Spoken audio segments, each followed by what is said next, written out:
To our webinar. It's 1 o'clock, so we'll go ahead and get started. So hopefully everyone can hear the audio. It is going now. So you're in the right place if you're here for the EdFi webinar Ready, Set, Roster. And I'm joined today by my colleagues Cy Jones and Cesare Tice and Lauren McCants. The four of us will be running through this webinar with you today. So again, thank you so much for being here. So Cy, if you want to advance the slide to the next frame. There's Cy, hello. So a couple things before we get started for the group. Number one, your audio, you guys can hear us and see us, but rest assured that your audio, you're totally muted and your video is not on. So I know that's always like a big concern for folks, and there's no chance that it will be turned on unless we do so manually. So you're safe if you're still in your pajamas. So this will be a 30-minute presentation given by Cy and Cesare, and we'll jump in as needed. 10 minutes of Q&A at the end, but I encourage everyone, if there are questions you have as Cy is talking through this, go ahead and pop those into the Q&A function of the WebEx, or you can chat it and then everyone will see the question. So we just totally encourage you to ask questions, interact with us. We are here to help. We're here to give you answers and to walk you through this. So what we will be covering today is an overview of rostering with EdFi. What is the roster starter kit that some of you guys might have seen on edfi.org, and how it will help you and help your company in getting to interoperability with EdFi. There's some resources that Cy is going to cover on how to get started using EdFi and where to find us. One other thing I'll say about this presentation, we have put it into a PDF format, and we will be posting it on our website under the event itself. So all of the links that Cy is going to show you will be clickable once you go to our website and download that or get the PDF from our website. Also, we will be recording today's session, and we will post the recording and send you an email with the recording after we wrap all that up. So if there's anything that you miss, or if you want to send this to a friend or a colleague, then you absolutely can do so, and we welcome you to do that. So without further ado, I'll turn it over to my colleague Cy, who can introduce himself and get us started. Thank you, Caroline. Hello, everyone. Thanks again for showing up for Rostering with EdFi, the Ready, Set, Roster webinar we have today. My name is Cy Jones. I'm a solutions architect here with the EdFi Alliance, and focused on vendor needs in the EdFi and the education community. My counterpart, Cesare Tice, is the strategic partnership manager, and we make up the vendor team here at the EdFi Alliance.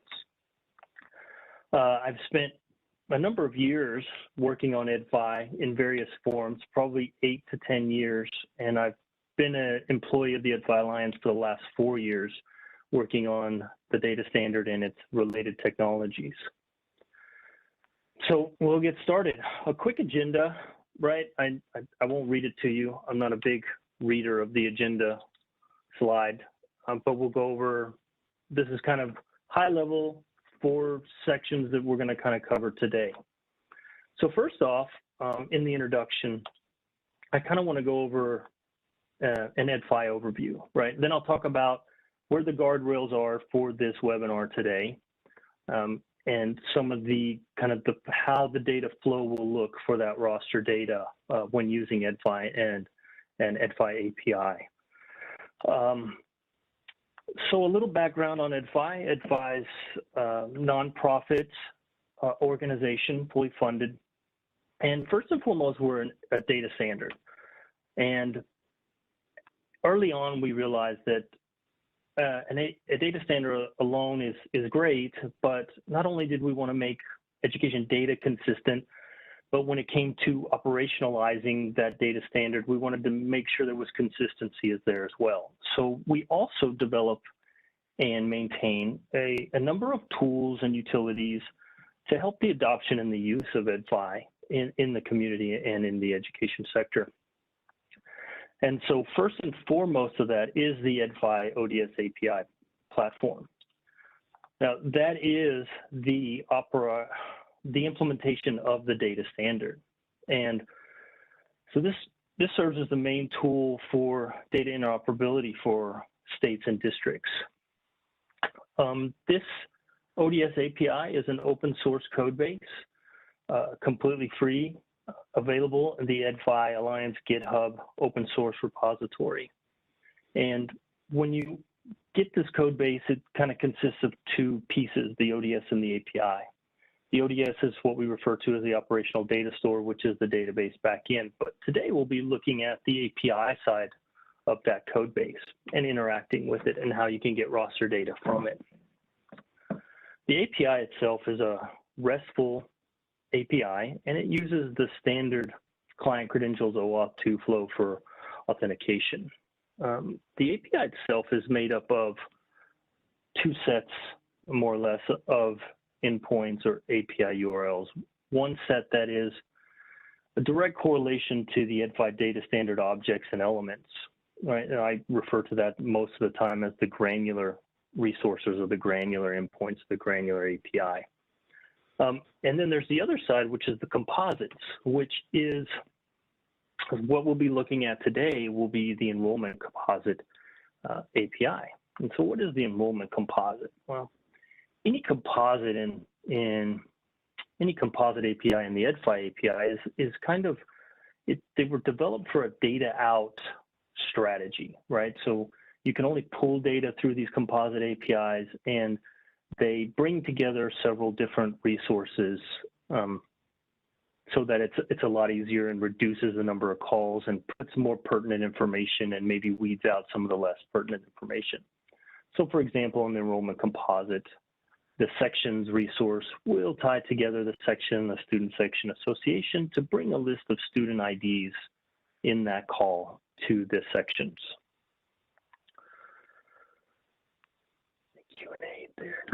Okay, great. So having said all that, that really sets it up for what the focus is going to be in, like I said, those guardrails, the bowling bumpers, so to speak, of what we're going to look at today. So the focus of today's webinar is going to really focus on the roster starter kit that's in the MVP that we deployed and published late last year.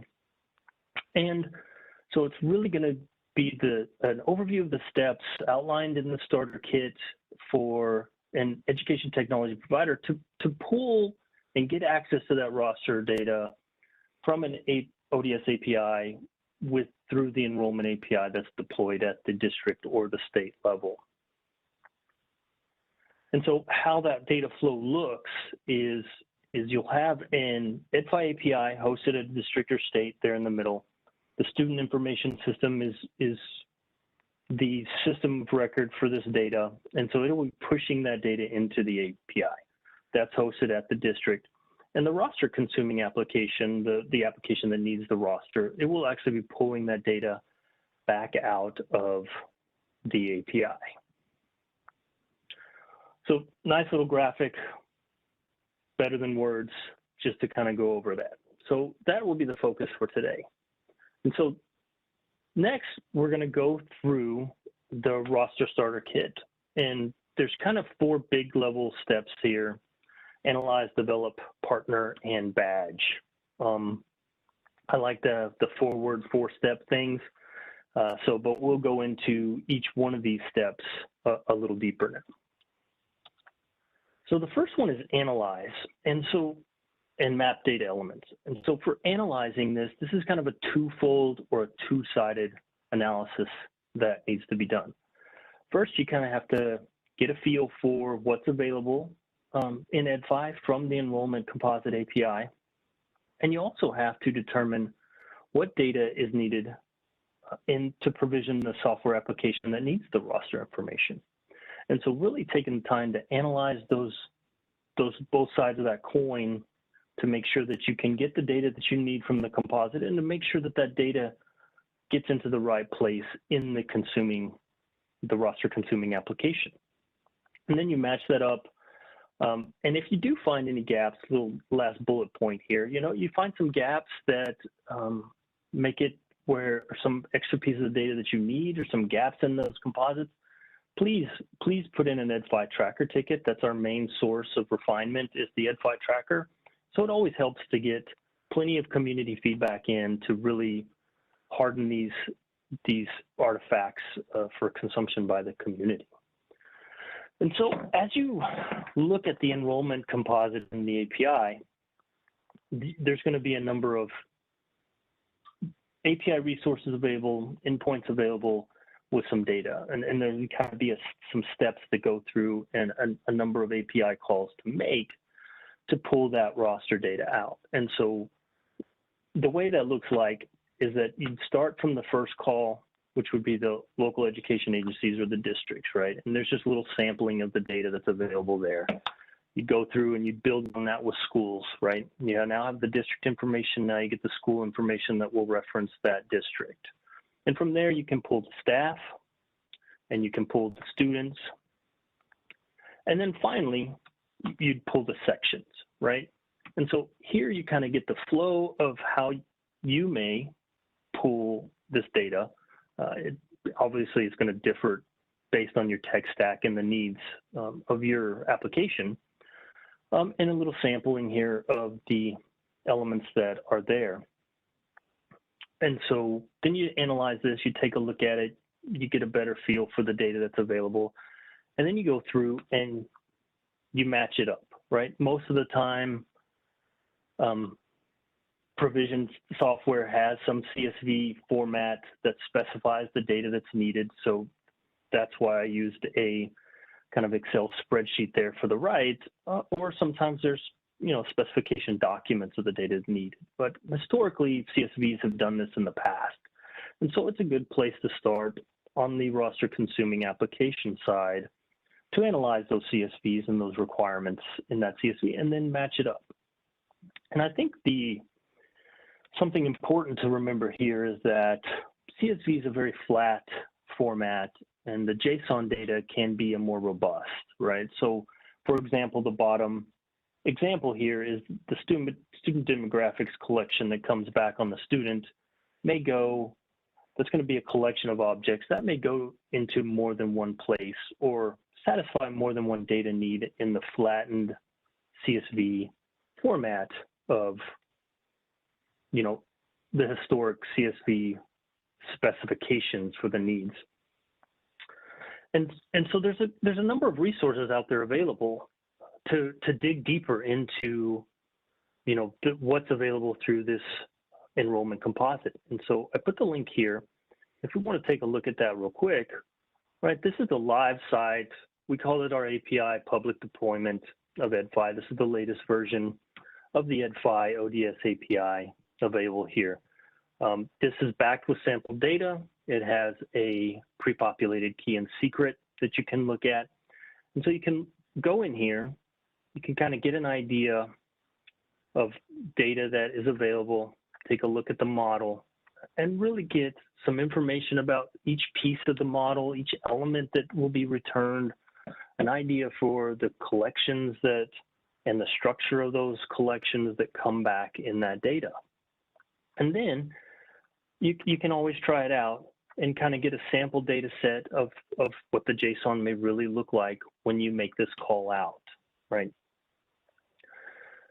And so this is available, open to the public out there to use, to refer to as documentation. There's also, all of this is based on the OpenSpec API. And so the link to the actual Open API specification file is right there at the top of the page as well.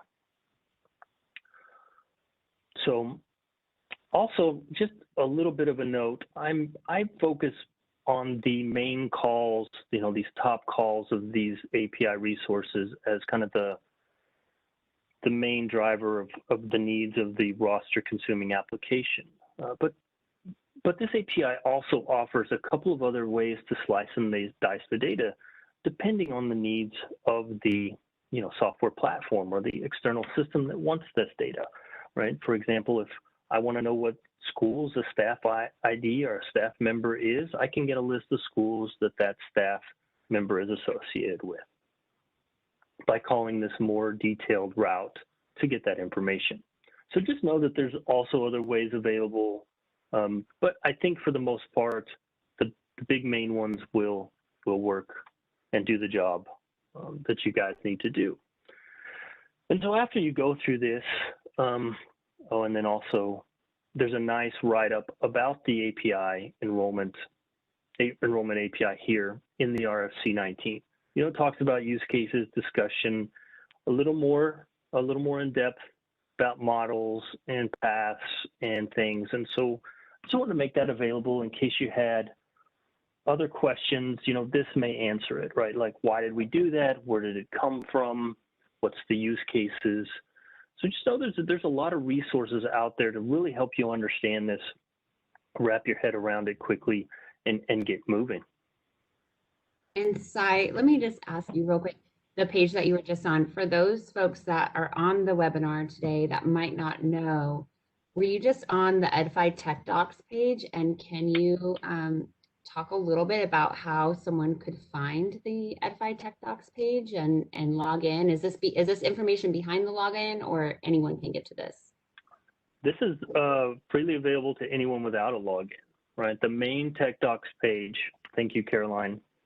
I think I put that somewhere later in the thing, but we reference Tech Docs a lot. Yeah, so we reference Tech Docs a lot, and this is the main documentation site for all the EdFi standard and tools and utilities I referred to earlier. And so it's just techdocs.ed-fi.org, and there's a link at the end with the resources that will be published with this. And so all the RFCs can be found here, right? And then if there are pages you come across, like you're looking for the starter kits and they're not here, you can request a login. That's free.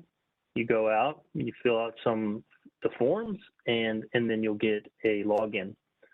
And then with that login, you'll be able to, access a little bit more data and information and resources, right? So once you have that login, you can log in, then you can get to the full starter kit page and really go through the starter kit.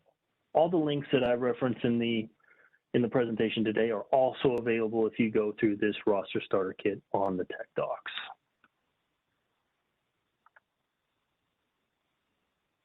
Awesome. Great. So you've gone through Tech Docs, you understand what is available, you've gone to your system, you understand what's available in your system. Now it's time to take that information and put it to work, right? And so the next step is to begin to develop. And I'll caveat that with begin develop, because the next step is also important part of development. But there's a couple of resources here that can help you in your development. Since we also generate an open API specification file, that makes it easy to generate an SDK. There's a lot of resources out on the web about SDK generation for open API specification files. Here's a list. This link is also in the starter kit on Tech Docs.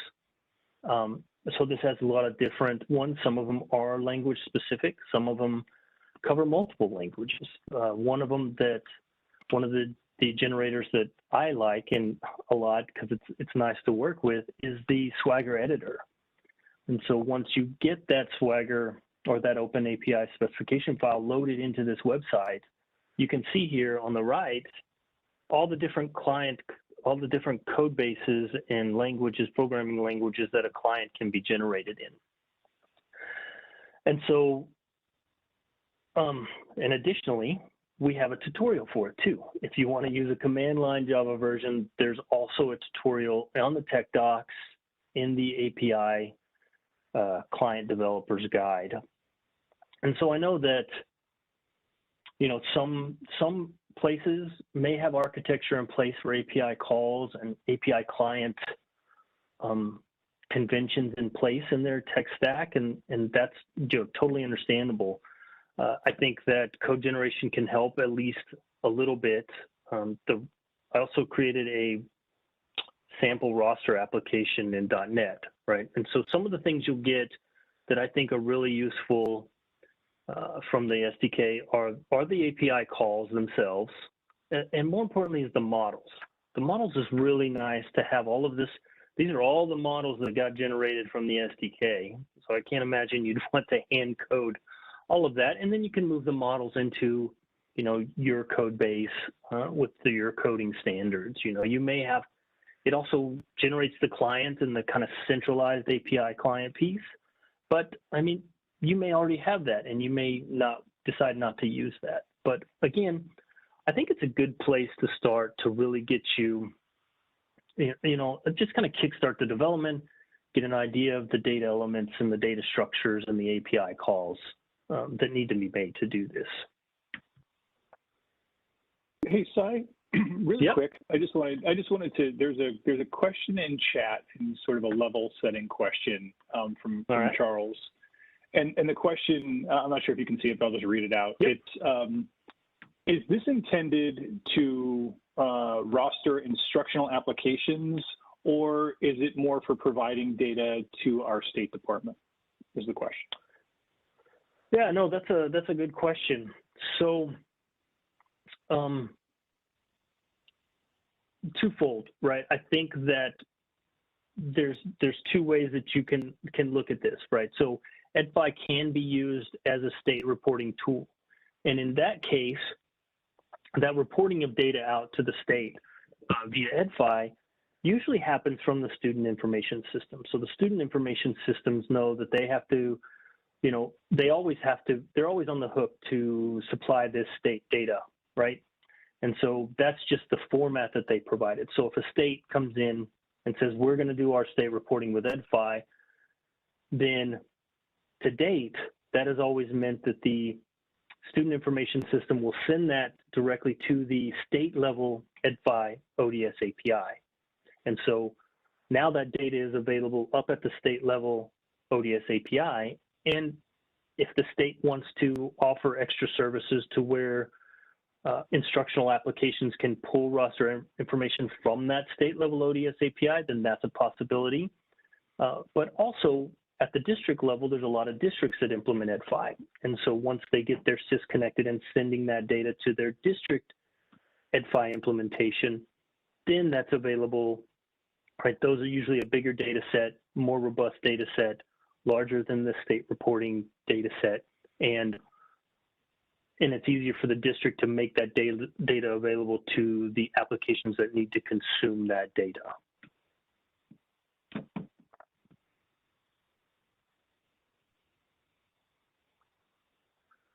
Good. I hope that answered the question well. If not, definitely type another one. My email will be at the end too, so you can always follow up with me later. So you've generated an SDK. Now what, right? So now there's a couple of things to think about as you begin coding this up, right? Oops. Some of those things you need to think about are here in the best practices. And so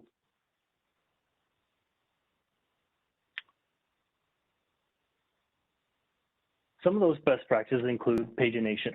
So one of the things about EdFi is that the EdFi API limits the number of records that are returned per API call. And so that is before version 5, that's limited to 100.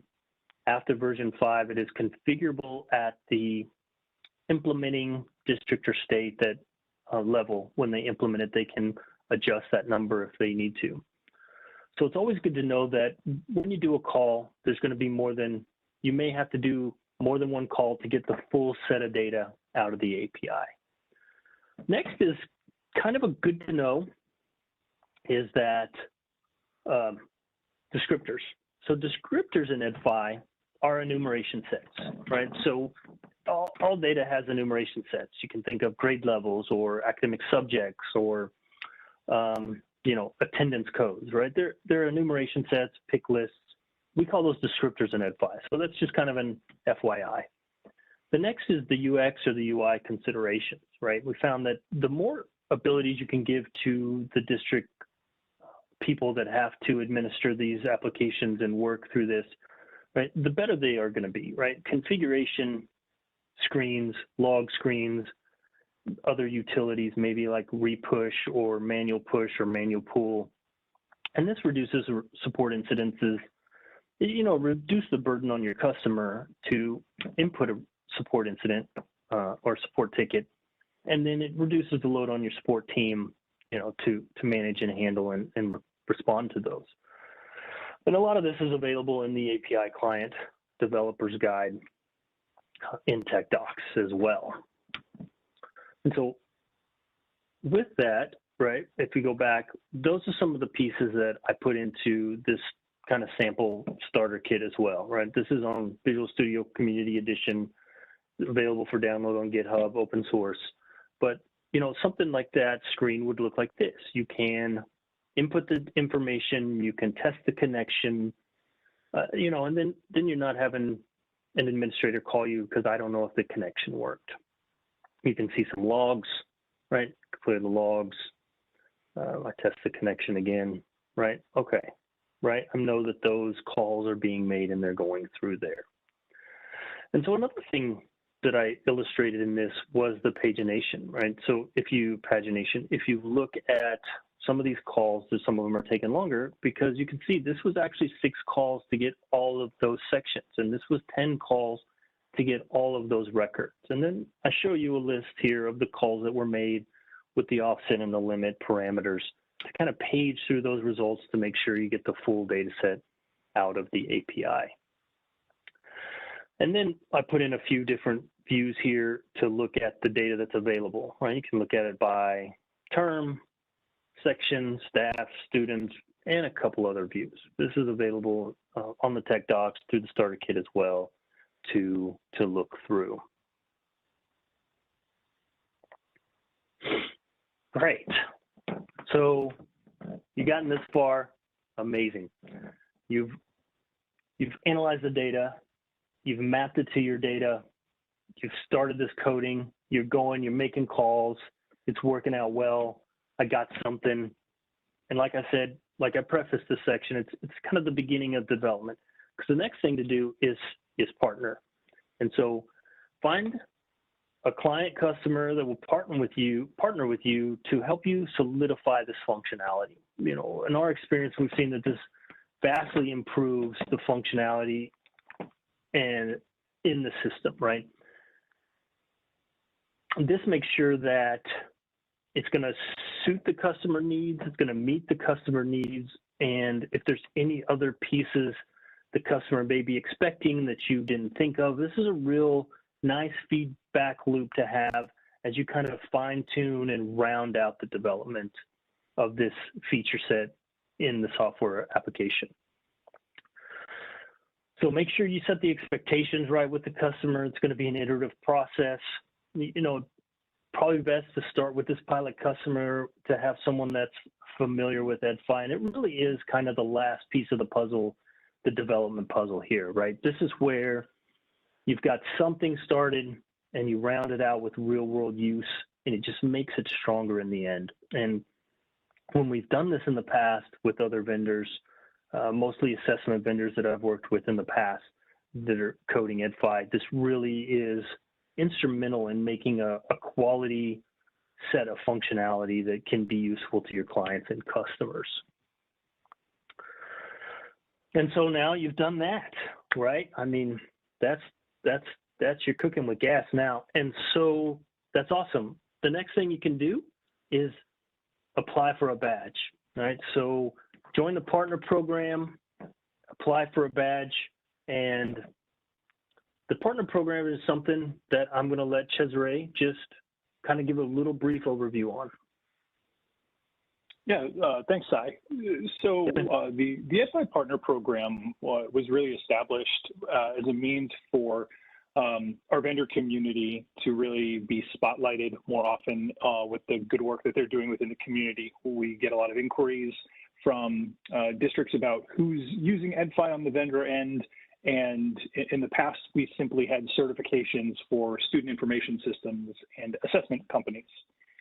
As we started to look at our internal process, we realized obviously we know that there are a lot of other vendor organizations within the EdFi ecosystem that are doing exactly what we're talking about today. They're consuming data, they're providing data back and forth between different source systems and districts. And so to go in kind of hand in hand, we created an API consumer badge, which essentially is, instead of us dictating through certification, these are the requirements you must meet, the API consumer badge is an opportunity for a vendor to come to us and say, this is how we are utilizing the EdFi API to consume, in this case, roster data from a system, and this is where we're using it. It could potentially be in, a specific state, a specific region. It could be across the U.S. And what we are looking for you to do is just say, hey, we're doing the work. We would love to get one of these badges and then apply to be an EdFi partner. Once you've validated through a customer that your solution is up and running, you can apply for the badge and then apply to be a member of our partner program.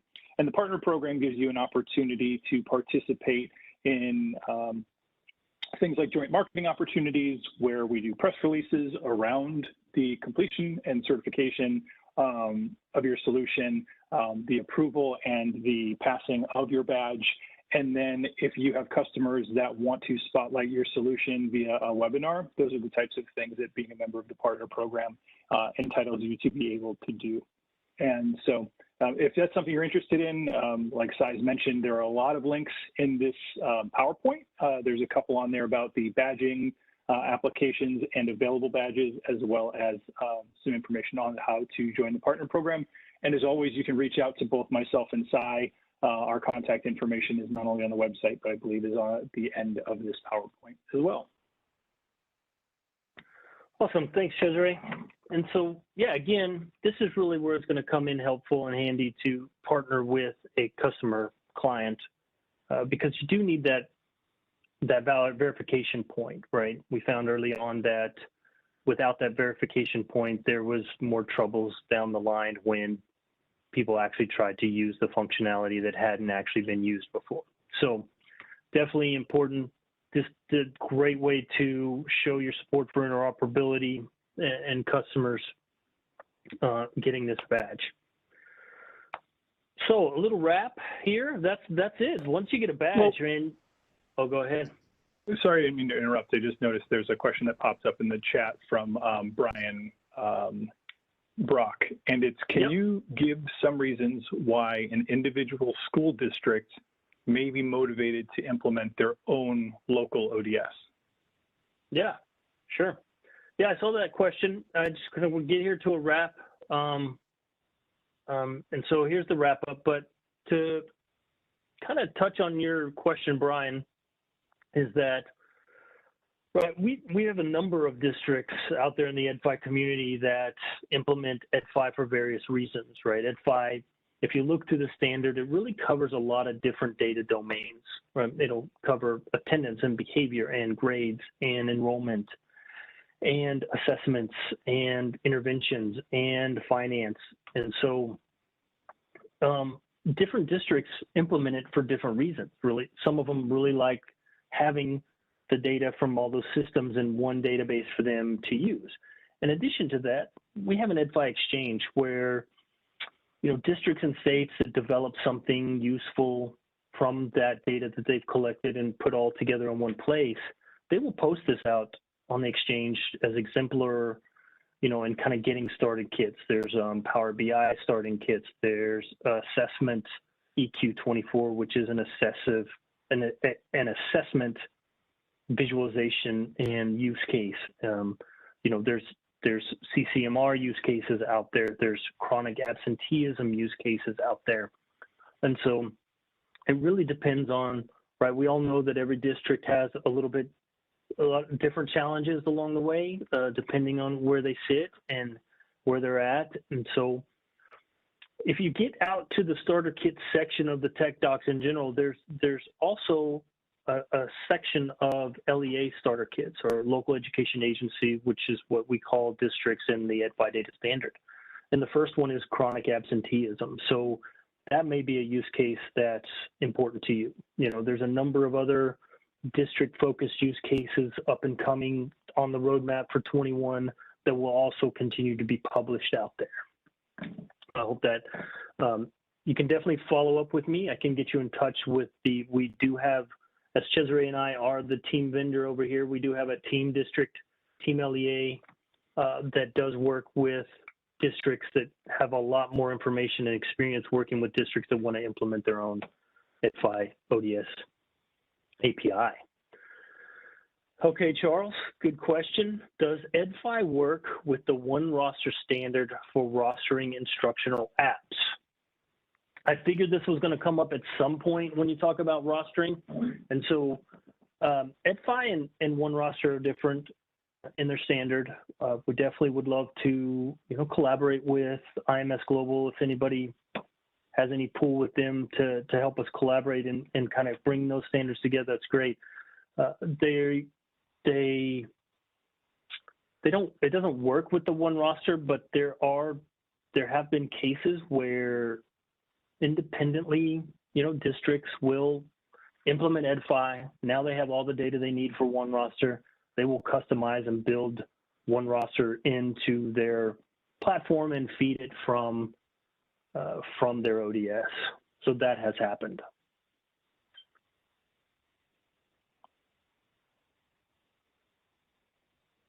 Another question here from Brian. Can a district use the ODS to populate secondary programs, i.e. student enrolled in SIS and their information is auto-populated via EdFi into transportation system? So, I guess that's kind of a provisioning use case, right? It may or may not be the enrollment use case, but auto-populated is that's kind of a tricky phrase, but the way things are set up today is that SISs have designed their EdFi plugin to be transactional, and when a change happens, it goes and it calls the EdFi API that's hosted at a district. And so once that call is made, then you're up to date within minutes. Your EdFi ODS API is going to be up to date within minutes of a change happening in the student information system. And so once you receive that change, what you do with it is really kind of the next steps on you. Do you want to push that data to your transportation system, or do you want to just set up a schedule for that change to be, ingested by the transportation system? So it may be a case of you working with the transportation system to say, hey, our student information system data is here in a standardized format. Here's the API endpoints. Go pull twice a day. Go pull once a day. This does kind of fall into the change queries piece here on my wrap up. So I hope that answers your question. Again, follow up with me if it wasn't clear enough. But to wrap up, I have really a couple of requests here. And so the first one is really for the vendor folks out there. What other webinars would you like to see? Like, what do you think Cesare and I can do to help you and help facilitate your EdFi journey? Please send us emails. If we get a few around the same topic, we will gladly put together a webinar to address those challenges or those needs that you do have. And secondly, we're planning a roster starter kit phase 2, which deals with change queries functionality in the API, which deals with, deltas, change data capture. And so I'd really like to hear if that would be more important to you than the other starter kit we're doing, which is a general get data flowing. And obviously, any feedback you can give about this presentation, about the starter kit, I put that together from my point of view, how I see the world from my interaction with vendors and technology providers.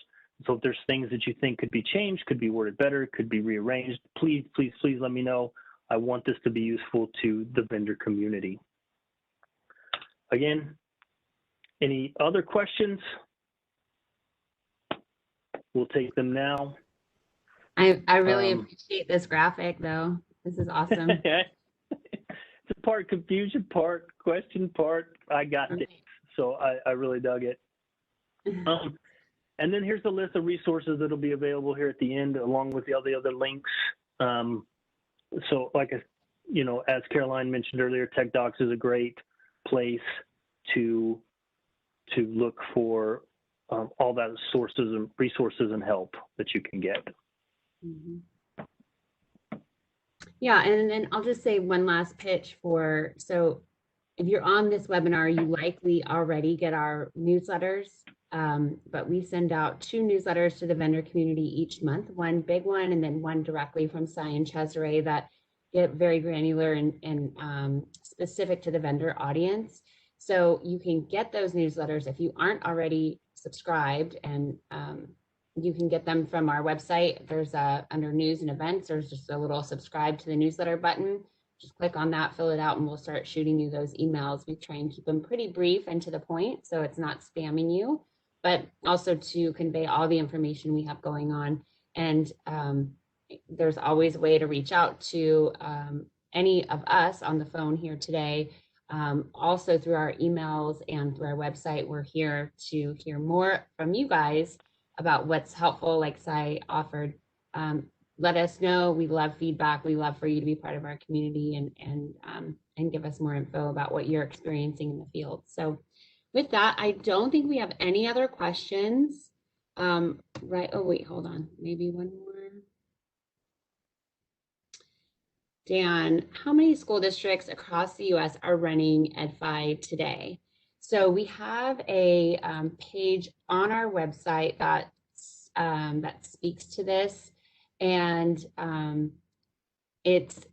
so there's, from our last count, 17,000 school districts in the United States.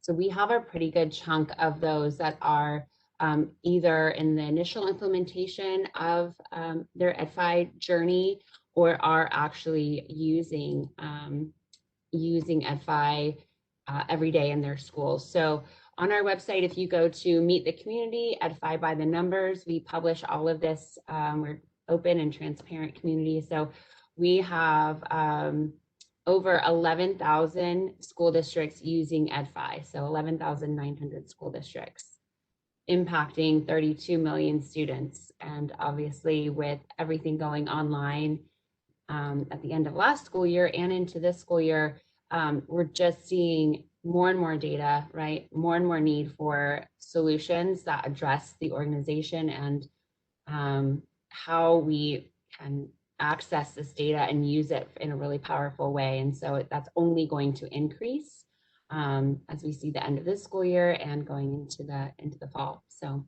thanks for that question, Dan. Again, always here to answer questions and hear from you guys. But if I don't see any other questions in the chat. So we will wrap it up. That concludes the webinar. Thank you, Cy and Cesare, for being here today, and for all of you listening for being a part of our webinar today. Talk to you soon. Bye-bye. Thank you, guys.